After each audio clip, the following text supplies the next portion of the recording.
บางทีเฮาตัดบ่เบิด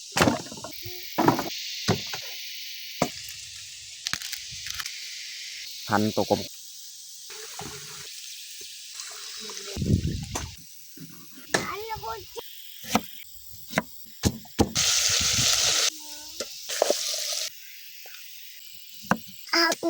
ี่ราคามีบุญ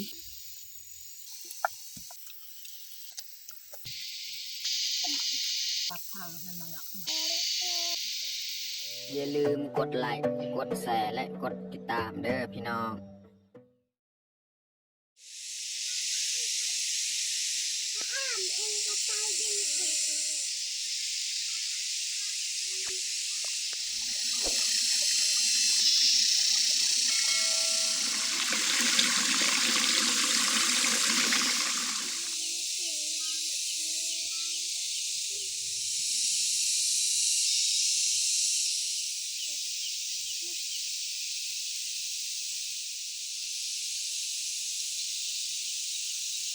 ครับสบายดีแล้วก็สวัสดีเบิร์ดสู่ครูสู่คนเนาะยินดีต้อนรับเข้าสู่สองบ่าวยืงเอาน้องพลอยทักทายสบายดีFCสบายดีเอฟซีทุกคน เอาน้องมุกดาทักทายสบายดีFC สบายดีFC ทุกคนวันนี้เฮากะเขาอยู่ไฮเก่า ก็คือมื้อนี้นี่เฮาเข้าอยู่ไฮเก่าแล้วก็สิไปตัดฟืนนะพี่น้องเนาะแล้วก็หาเก็บพืชผักตามนี่แหละมื้อนี้เฮาก็บ่ได้เข้าอยู่ไฮไม้เพราะว่ามันสวยมื้อนี้นะเฮามาแบบเฮาลุกแต่เช้านี่บ่ไหวมันมีอยากลายก็เลยว่าสิไปไฮไม้เนี่ยมันสวยอีกเนาะเพราะว่าไฮไม้เนี่ยมันไกลนะก็เลยตัดสินใจเข้าไฮเก่าแล้วก็สิไปหาตัดฟืนเนาะเอาตัดฟืนอยู่หั่นแล้วก็มากองไว้อยู่กองกำลังเที่ยงนี่แหละ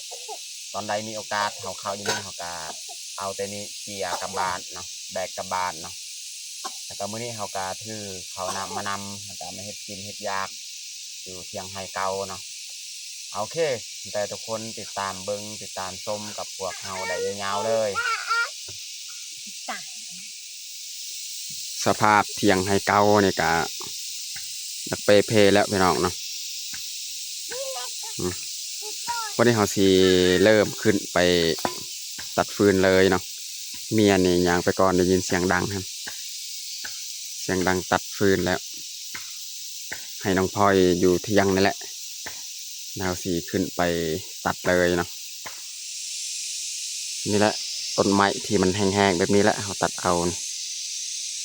นี่มันอยู่เทิงแคมไฮปีกายเนาะนี่ก็แมนบอลไฮนี่ไฮปีกายนี่ตัวนี้นี่เมียตัดแล้วตัวนี้เขาลากลงหอดเทียงเลยนะลากลงเอาสิขึ้นไปตัดต้นตัวนี้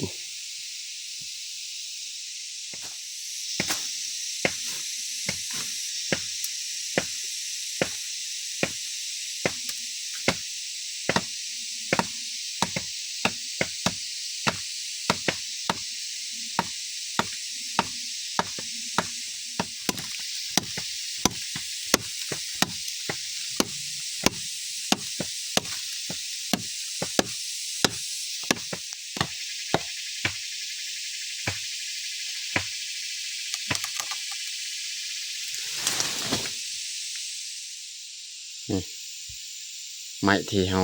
ตัดเรียบร้อยบัดนี้เราสีลากลงเลยเนาะไม้ซึ่งนี้แหละส่วนเมียก็ตัดเลยต้นไม้ตัวใดที่ตัดใส่ฟืนได้เราก็ตัดเลยตัวนี้นี่เบายังสีลากลงเลยให้เมียตัดไปเลย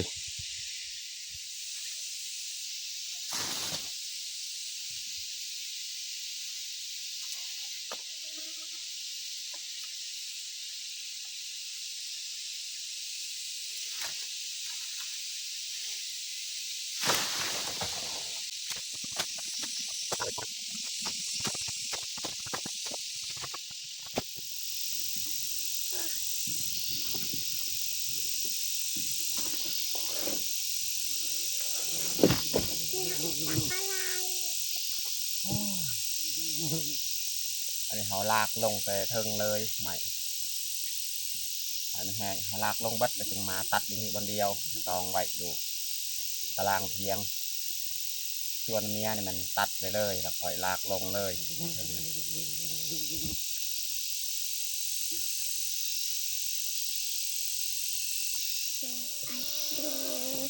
จิตตาลงเวนตาย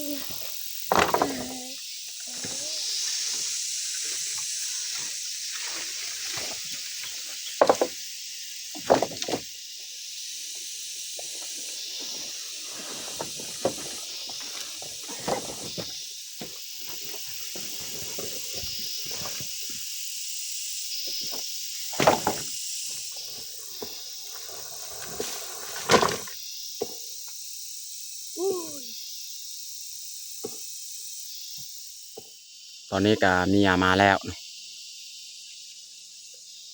หรือว่าสำเร็จเอาคนไปถึง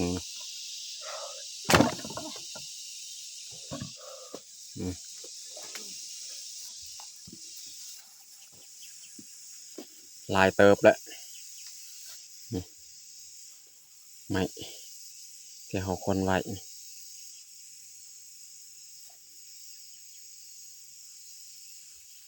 พอดีน้องพลอยก็นอนเลยนอนหลับ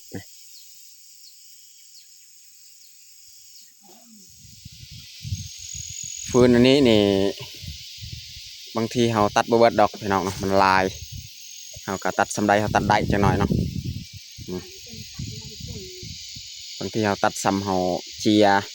อันนี้ตัวเมียยัดไว้แล้วในกระพานะเพราะว่ามื้อนี้นี่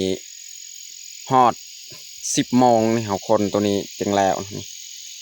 ใส่เวลาดนเขาคนนี่ถ้าว่าเขาแบกนี่แบกบ่ได้อันนี้ย้อนเขาคนได้นี่มันเขาลากลงแต่เทิงแค่แน่หลายเติบเลยใหม่ของเขาเอาบัดนี้เขาสีหาเก็บพืชผักอีกเนาะเพราะว่ามันใกล้เที่ยงแล้วพาเมียหาเก็บพืชผักน้องพลอยยังนอนหลับ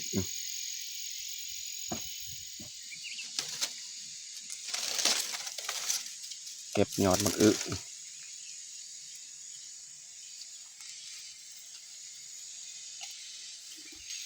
เอาเลาะหาเก็บมะแตงเลย จะเอาที่ปัจจุบันเอาไปลงจะนง ปลาขะแยงในงามขนาดเลยพี่น้องต้นขะแยงหอมหอมพี่น้อง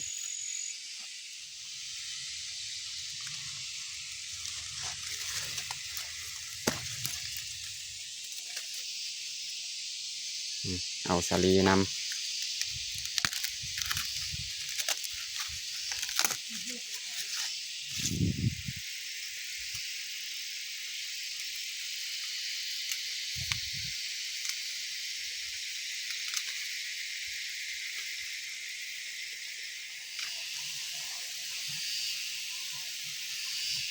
เนี่ยเก็บมะแตง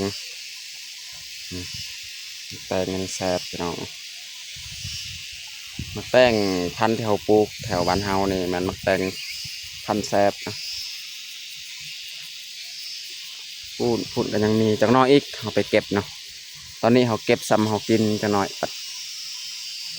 เขาสิกลับจักหน่อยแรงๆนี่เขาสิ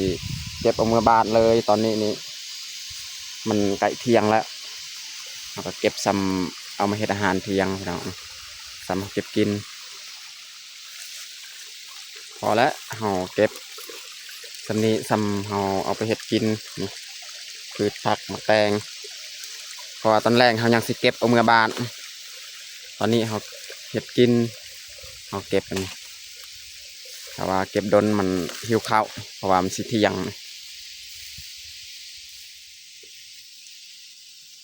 เนาะ เนี่ยเก็บหอมบัวเอาหัวสีไข่พี่น้อง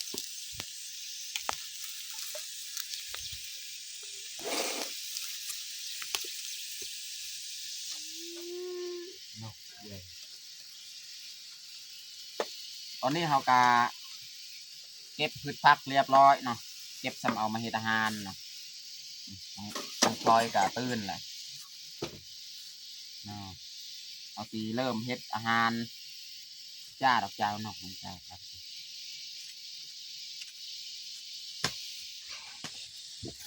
มื้อนี้นี่มีซีนหมูพี่น้องนี่ซีนหมูเอามาจากบ้านเอาสีมาพัดซีนหมูแล้วก็ใส่ผักยอดมะอึแล้วก็มีนี่มากอีกอย่างนี้บ่ยิ่งก็เคยกินแหละมากอันนี้แต่บ่ฮู้ซื้อเนาะเขาเอิ้นมักหยังคล้ายๆมะละมันคมแหละนี่เขาเอาไปล่างพืชผักของเฮาพี่น้องเนาะ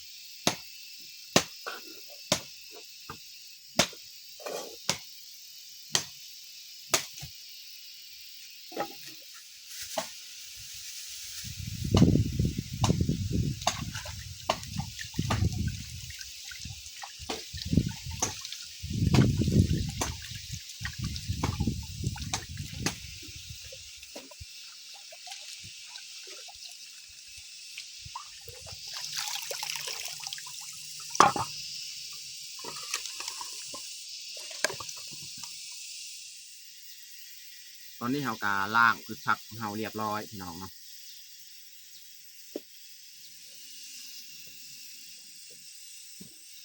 เนื้อหมูพี่น้องเนาะเราสีหั่นเป็นแบนเลยเนาะแล้วก็สีผัดใส่กับยอดมะอึเนาะ กายกูหลอกยังปะ เอาไม่หลอกเราไม่หลอกตักนะ กูหลอกเราไป โยยราวไตแต่เขาเจาะขาดาก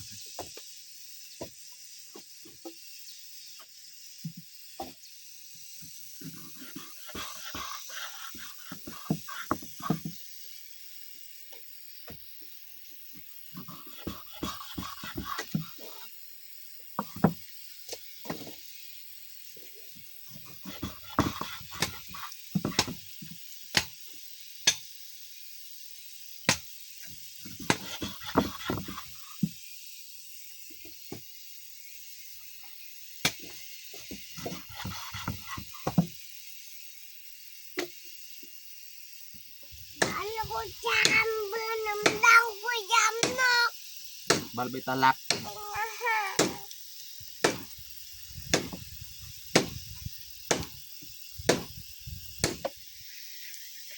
เรียบร้อยเนาะเอาหั่นซีนหมูของเฮาเฮ้ยเฮาสีตำมักพริกกระเทียม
อันนี้เฮาสีเกียม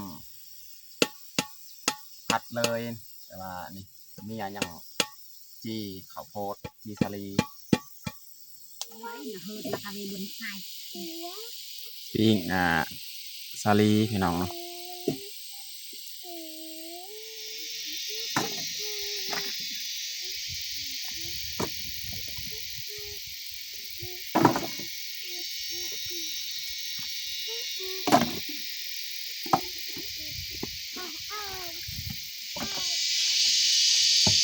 นี้เมียจะกองไว้ฟืนที่เมียตัดบางทีแหละ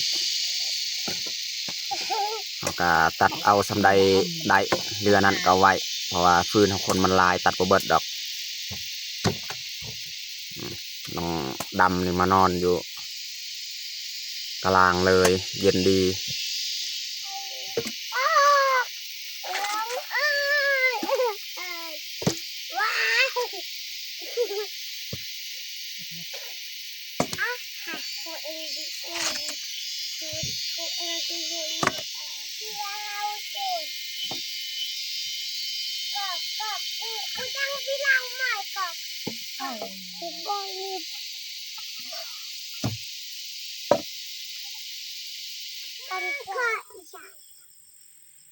ใส่น้ำมันหน่อยนึงเนาะบ่ให้มันติดหม้อพี่น้องเพราะว่าในซีนหมูมันลายแล้วบัดนี้เราสิเอาซีนหมูของเฮานี่ลงหม้อเลยพี่น้องเนาะ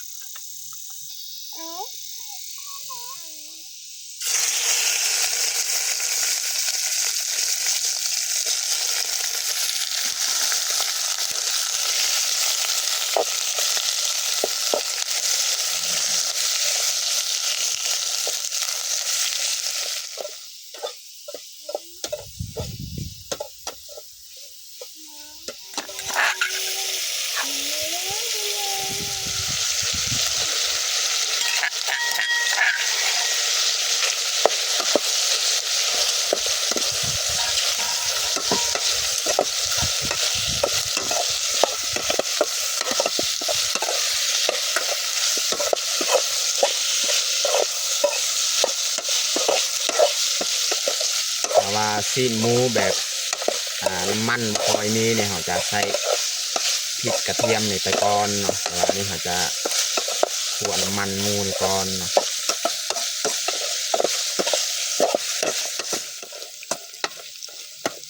ใส่หอมแดงแบบนี้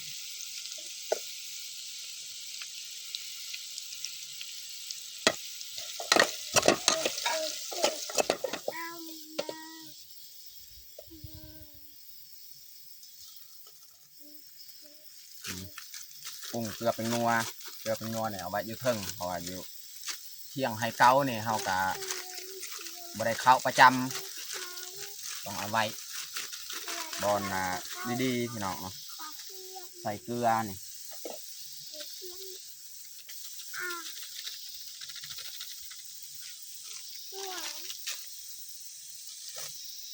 ใส่ผงนัวเขาจะห่อไว้ใส่ธงยางเลย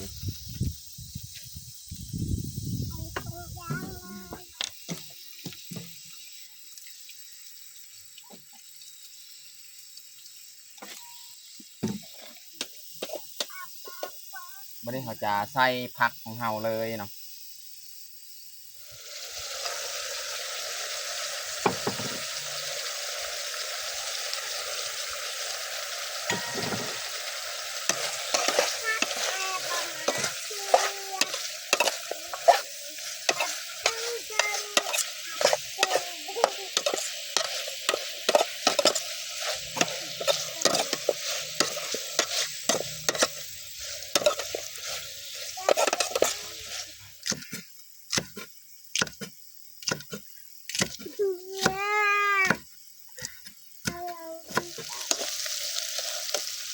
ตอนสุดท้ายนี่ใส่หอมบัวลงเลย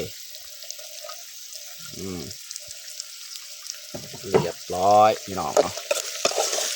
สำหรับผักของเรา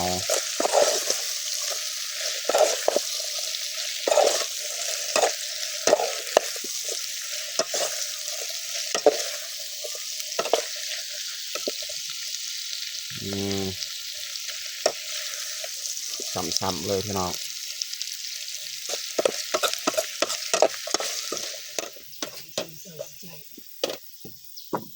เรียบร้อยพี่น้องลงเลย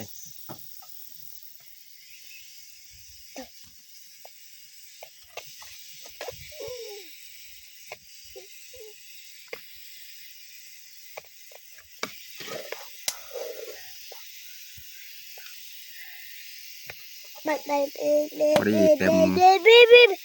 ถ้วยนี่เลยเนาะถ้วยห่อใส่ใบตอง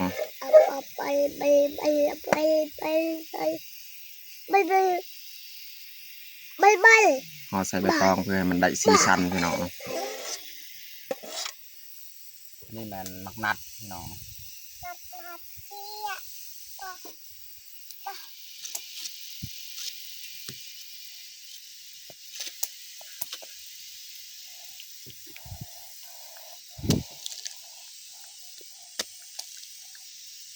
คนเลี้ยอ้ามก่อน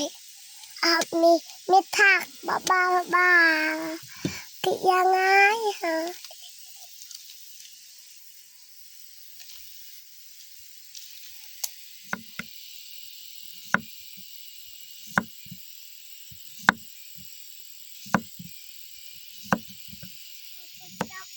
ตอนนี้ก็เรียบร้อยเฮาแต่งข้าวของเฮาเนาะผัดซีนหมูใส่ยอดมะอึเนาะแล้วก็ใส่นี่มากอันนี้เนาะอันนี้แมนสาลีเฮาจีแล้วก็มีมักนัดแล้วก็มักแตงสำหรับอาหารเที่ยงของเฮากับเบิดสำนีแหละพี่น้องเนาะตอนนี้ก็เรียบร้อยเฮาแต่งข้าวของเฮาไม่แต่เฮาจะลงมือกินข้าวเที่ยงเลยเอามาทุกคนมากินข้าวเที่ยงนำกันเอาน้องพ่อเอิญลุงปามากินข้าวเอามากินเขาแรงนุ่มกัน ข้าวเที่ยงเอามากินเขาเที่ยงนุ่มกันเอามาทุกคนมากินข้าวเที่ยงนำกันมากินข้าวเที่ยงอยู่ส่วนอยู่ให้คือเก่าพี่น้องเนาะกินน้องพลอยเดี๋ยวจะกินยังกินสาลีหรือว่ากินมักนัดมักแตงเพราะว่าเราได้เข้าอยู่ส่วนแบบนี้กับมืดแนวกินพี่น้องเนาะประเภทแบบเนื้อแบบซีดนี่ค่อนข้างจะหายากแต่ว่าพืชผักที่เราปลูกนี่ก็พอได้กินพี่น้องเนาะแม่อยู่ป่ะงามก็ว้าพื้นอันนี้เขาก็คนมาบ้านอยู่เที่ยงและตัดมาบัดดอกมันลายเที่ยงไรมีโอกาสกับมือหนามือเนอลงมาตัดอีก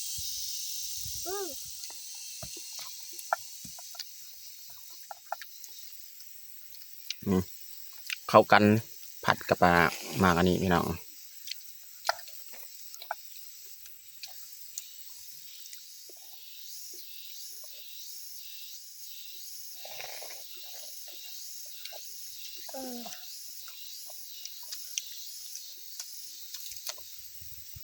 ที่บ้านเราอยู่ทำไม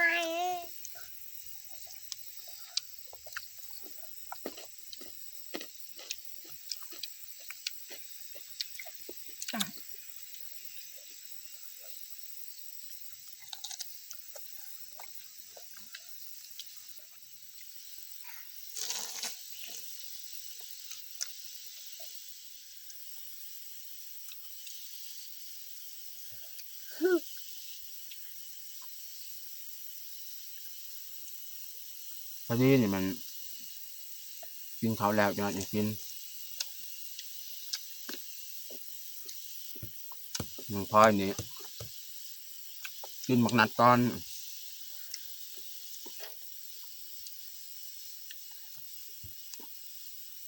มักตัดงาม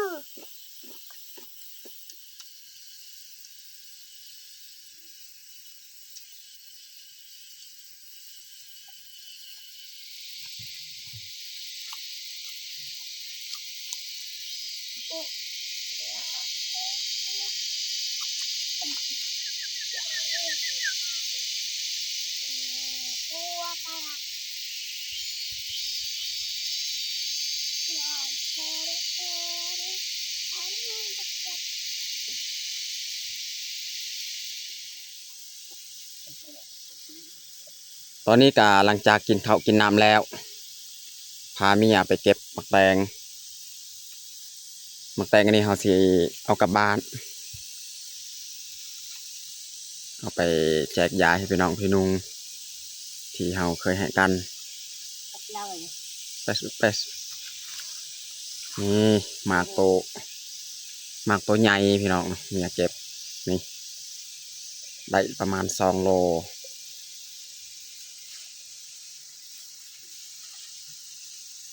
พักเขาก็บ่เก็บพอเมื่อวานก็เขาเก็บแล้วนะพักไว้มื้อหน้ามื้อเนออีกเก็บใหม่มื้อนี้เขาเก็บแต่มะแตง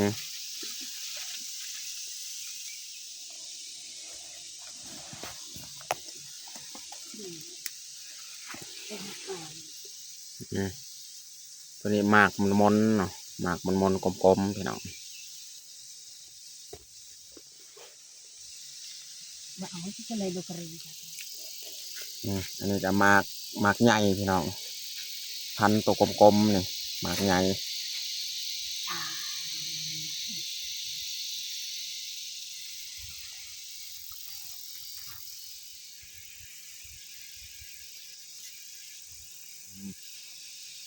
แต่พันมนๆนี่แหละลายแตง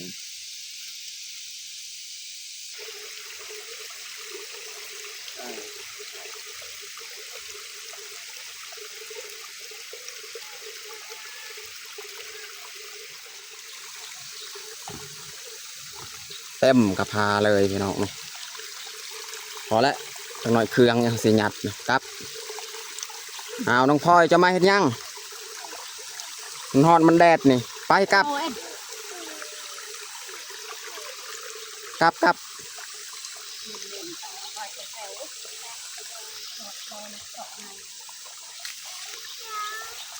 พอแล้วเต็มกระพาแล้วพี่น้องเนาะจังหน่อยเครื่องยังหยัดจังเทิงนี่เต็มเลย อืม